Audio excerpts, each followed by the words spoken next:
नमस्कार दोस्तों, चलिए शुरू करते हैं आज का सेशन और देखते हैं कि इस पेपर के अंदर जो हम और आप मिलकर सॉल्व करेंगे, इसका टेम्परामेंट कैसा है क्योंकि ये पेपर हिंदी का है। फर्स्ट 10 क्वेश्चन को सॉल्व करेंगे और स्क्रीन पे आपको दिखाई दे रहा है कि एपीओ का पेपर है और लेवल 8 के लिए ऑर्गेनाइज किया गया है और साउथ सेंट्रल रेलवे के द्वारा ऑर्गेनाइज किया गया है। ये सीबीटी यानी कि कंप्यूटर बेस्ड टेस्ट के माध्यम से आरएससी ने ऑर्गेनाइज किया था। क्वेश्चन के पैटर्न थोड़े चेंज हो रहे हैं, नॉर्मल से अलग हो रहे हैं। तो दो क्वेश्चन टॉप इस टॉपिक के अंदर जो दो क्वेश्चन वो थोड़े अलग हैं, उस पर हम बात करेंगे। पहले सॉल्व करते हैं। क्वेश्चन फर्स्ट है, विच प्रोविजन ऑफ राजभाषा अधिनियम 1965 came into force on 26 January 1965 sorry. राजभाषा अधिनियम 1963 का कौन सा प्रावधान 26 जनवरी 1965 में लागू हुआ? Section 1 of the Act, Section 63 of the Act, Section 3 of the Act and none of the above। तो यहाँ पे ऑप्शन जो 3 नंबर है ये सही आंसर है। ठीक है, सेक्शन 3 ऑफ द एक्ट जो है वो 1965 में लागू किया गया था। राजभाषा आयोग और संसदीय समिति की सिफारिशों पर अमल करने की दृष्टि से 1963 में राजभाषा अधिनियम बनाया गया था, जिसमें 1967 में संशोधन किया गया था। वैसे देखा जाए तो यह अधिनियम द्विभाषिता की स्थिति का सूत्रपात करता है और प्रशासनिक कार्यों में। ठीक है, तो ये एक इम्पोर्टेंट सवाल था।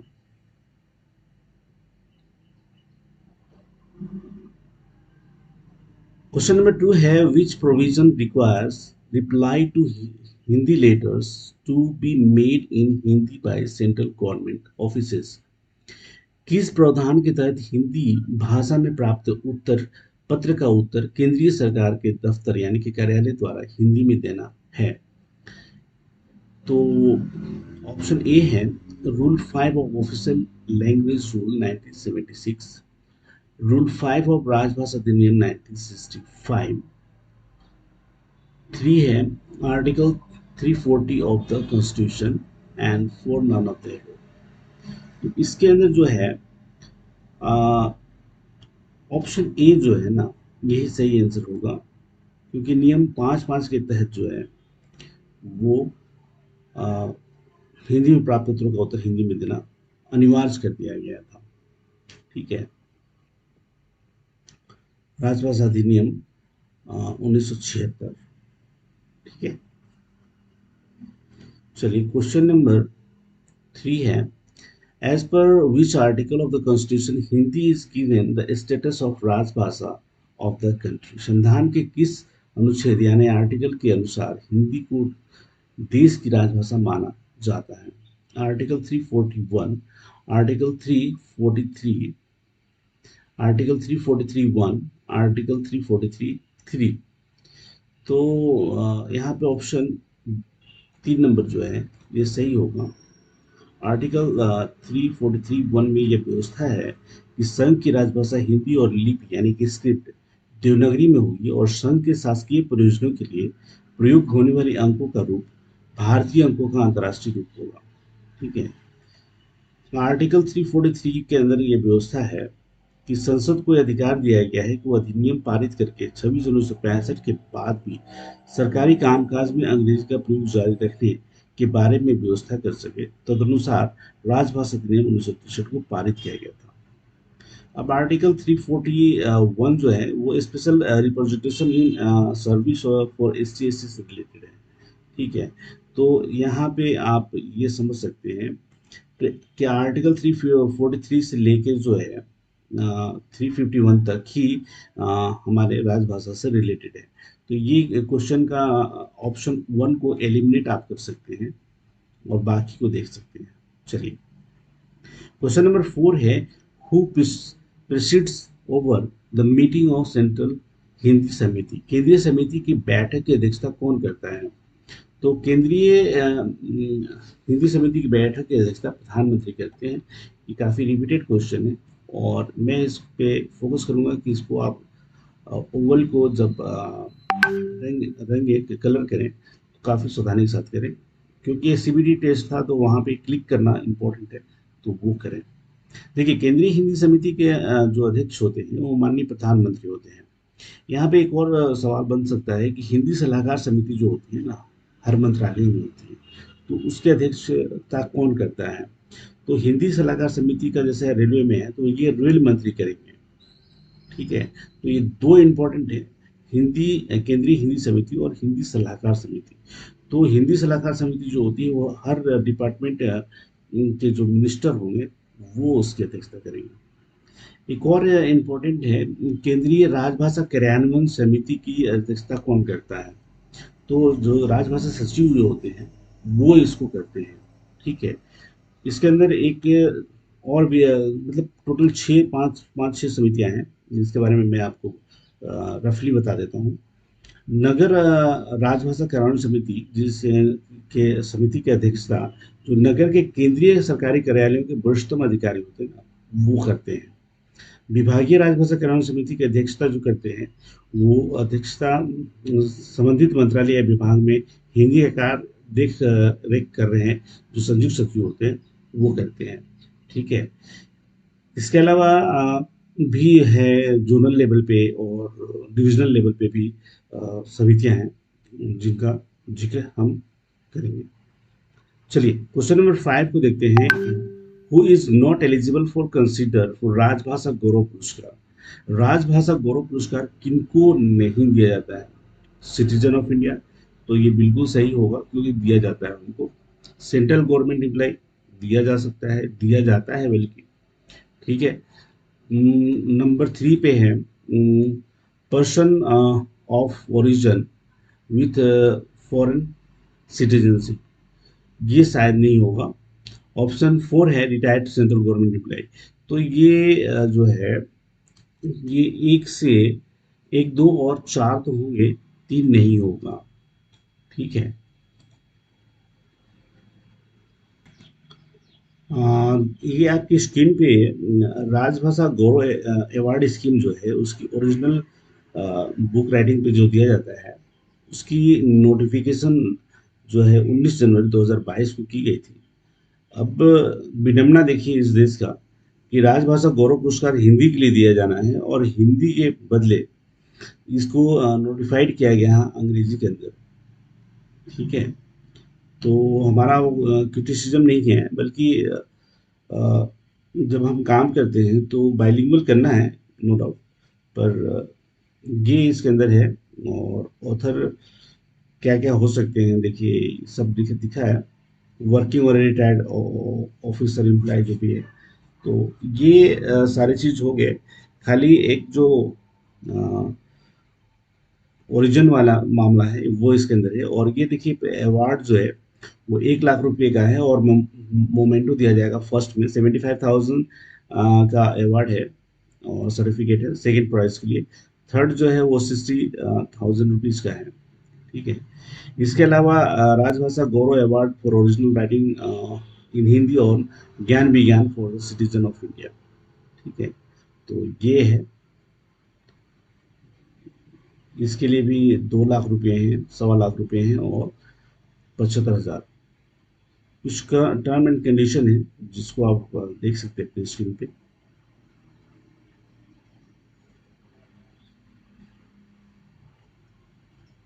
ठीक है, तो यही था।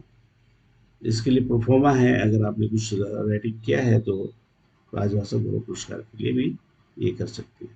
ठीक है, ये प्रोफोमा हिंदी में होना चाहिए था, ऐसा मेरा मानना है।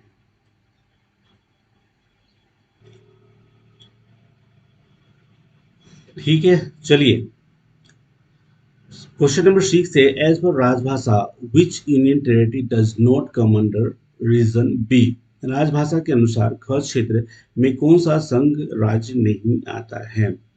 तो देखिए इसमें अंडमान निकोबार है, दादरा नगर हवेली है, दमन दीव है और छत्तीसगढ़ है।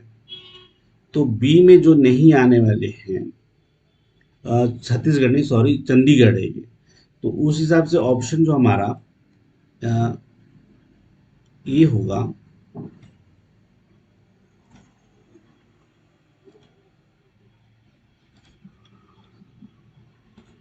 अंडमान निकोबार, वो कच्छ क्षेत्र के अंतर्गत आता है। इस हिसाब से ये कच्छ क्षेत्र के अंदर नहीं आएगा।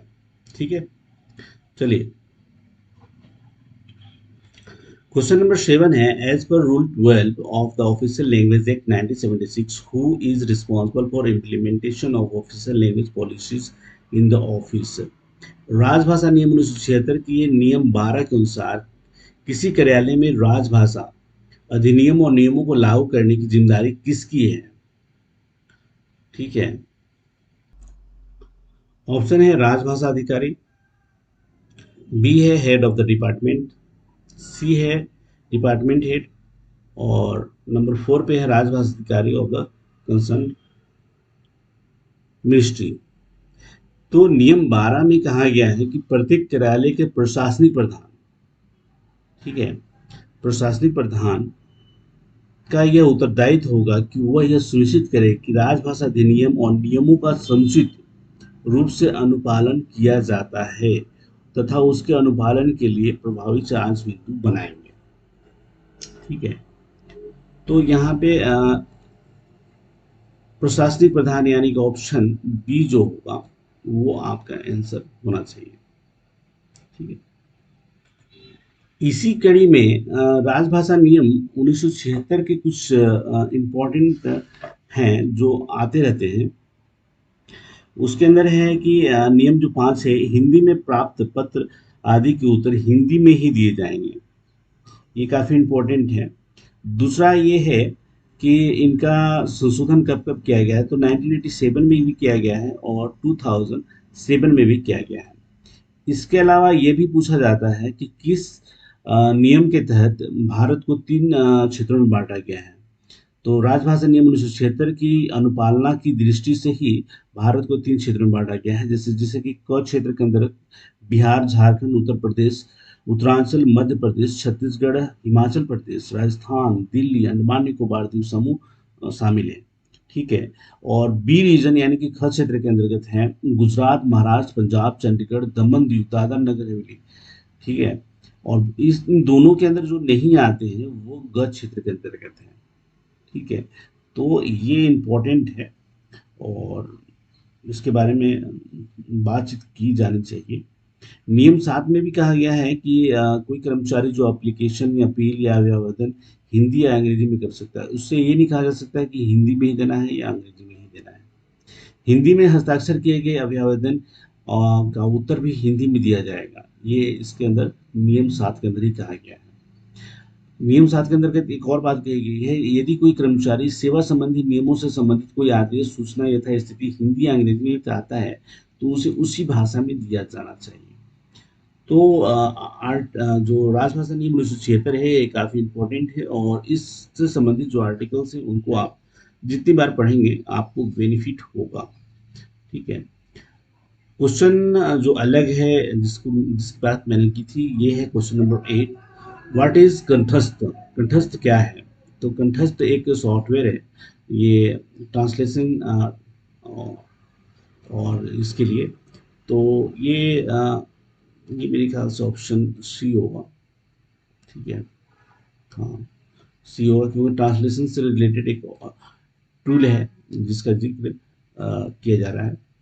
ठीक है, तो ये आपको अब हिंदी से संबंधित अलग टॉपिक आ रहे हैं, तो ये है। क्वेश्चन नंबर 9 भी थोड़ा अलग है, which of the following option is correct? इनमें से कौन सा विकल्प सही है? तो रेलवे मिनिस्ट्री जो राजभाषा कीर्ति पुरस्कार जो सेंट्रल गवर्नमेंट देती है वो उन्होंने कब कब दिया है उसमें डिपेंड करता है। तो हमको अभी तक 2 बार मिले हैं, 2021 और 1921, मतलब 2019 और 20 के लिए, और 20 और 21 के लिए मिला है। तो जो हमको 20 के लिए जो मिला था वो सेकेंड नहीं सॉरी थर्ड था, रेलवे जो थी वो थर्ड थी। 19-20 के लिए मैं एक बार फिर से आपको ये करूं कि 19 और 20 में जो हमको अवार्ड मिला था वो थर्ड पोजीशन के लिए मिला था। फर्स्ट पोजीशन पे अंतरिक्ष विभाग थी और सेकंड पे खाद्य सार्वजनिक वितरण विभाग का की टीम थी।